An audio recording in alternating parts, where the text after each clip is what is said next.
नमस्कार दोस्तों, हरे कृष्णा, राधे राधे। कैसे हैं आप सब लोग? मैं बहुत अच्छी हूँ, आशा करती हूँ आप लोग भी बहुत अच्छे हैं।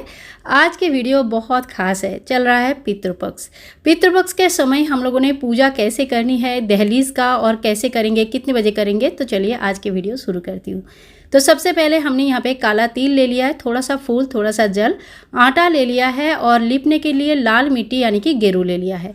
अब इस लाल मिट्टी के जगह पे आप चाहे तो गोबर से भी लिप सकते हैं, बहुत अच्छा रहते हैं। पितृपक्ष क्या होता है? ये जो 15 दिन का 16 दिन का जो समय होती है ना, पूर्णिमा से लेकर भाद्रपद महीने की पूर्णिमा से लेकर आश्विन महीने की अमावस्या यानी कि महालया तक, इस समय पितृलोक से पितरों को छोड़ दिया जाता है, मुक्त कर दिया जाता है कि आप अपने अपने घर पे जा सकते हो। अब देखो, जो वंशज होते हैं, जो हमारे पितृदेव तो हमारे पूर्वज हुए और हम उनके वंशज हुए, ठीक है। तो जो वंशज होते हैं, जो अभी भी इस दुनिया में इहलोक में जीवित है और अपने पितरों को याद करते हैं, उनके निमित्त तो कुछ ना कुछ उनके मुक्ति हेतु, उनके मोक्ष हेतु, उनके पथ प्रशस्त हो, अच्छे रास्ते पे वो आगे बढ़े, इसीलिए भगवान विष्णु के सामने भगवान के सामने प्रार्थना करते हैं, उनके लिए श्राद्ध करते हैं, तर्पण करते हैं और घर पर कुछ कुछ उपाय कर लेते हैं। छोटे उपाय नहीं, मैं कहूँगी घर पर कुछ कुछ ऐसे नियम बना लेते हैं जिससे पितर बहुत तृप्त होते हैं। पितृ अपने अपने द्वार पे आते हैं, अपने अपने दरवाजे पे आते हैं और देखते हैं कि हमारे घर जो हमने छोड़ के आए पीछे, वो किस तरह से चल रहा है।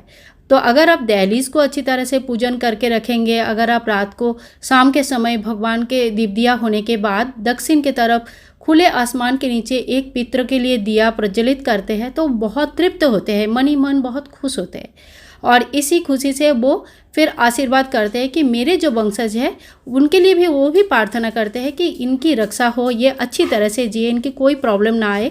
तो जो भी हमारे जीवन में बहुत ही उल्टा सीधा प्रॉब्लम आ जाता है पितृदोष के कारण, वो सारे धीरे धीरे निवारण होते हैं, ठीक है। पितृ सिर्फ अपने अपने घर पर ही आते हैं, ये किसी और के घर में नहीं जाते, इस बात का आप ध्यान रखें। और पितरों को देवता बोला गया है, पितृदेव बोला गया है, तो देवता के समान ही उनकी मान सम्मान करना चाहिए, श्रद्धा रहना चाहिए, ठीक है। अश्रद्धा से पूजा करेंगे तो वो पूजा ग्रहण नहीं होती है और ना ही करना चाहिए। तो देखिए, लाल मिट्टी से मैंने इस तरह से दहलीज को लीप लिया है।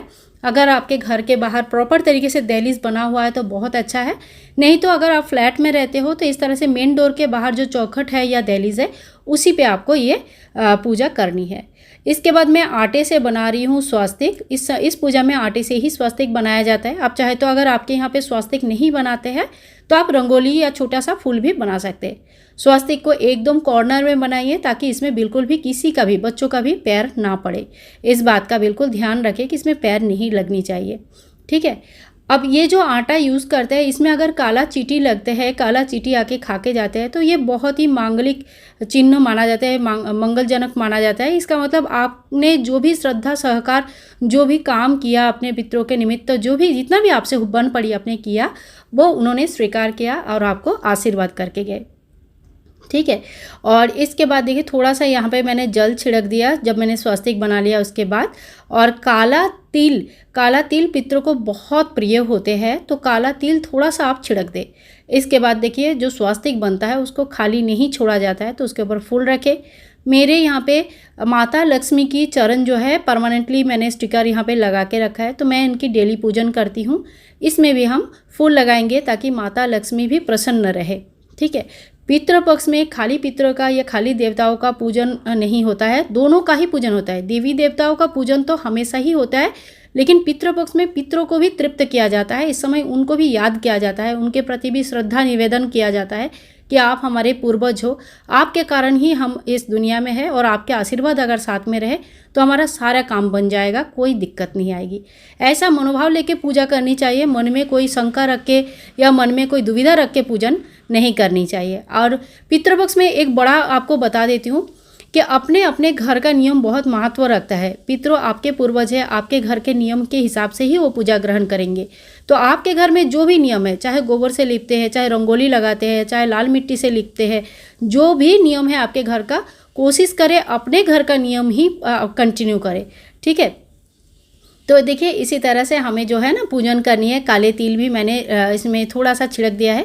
पितरों को काले तिल बहुत प्रिय होते हैं और जब वो आते हैं आपके दरवाजे पे और देखते हैं कि घर में सुख शांति है, हमारे स्वागत के लिए बहुत अच्छी तरह से दहलीज को सजाया गया है, तो अंदर अंदर मन ही मन बहुत खुश होते हैं। सोचिए कोई अगर खुश भी होते हैं तो क्या करेंगे, जाते जाते आपको आशीर्वाद ही देके जाएंगे ना।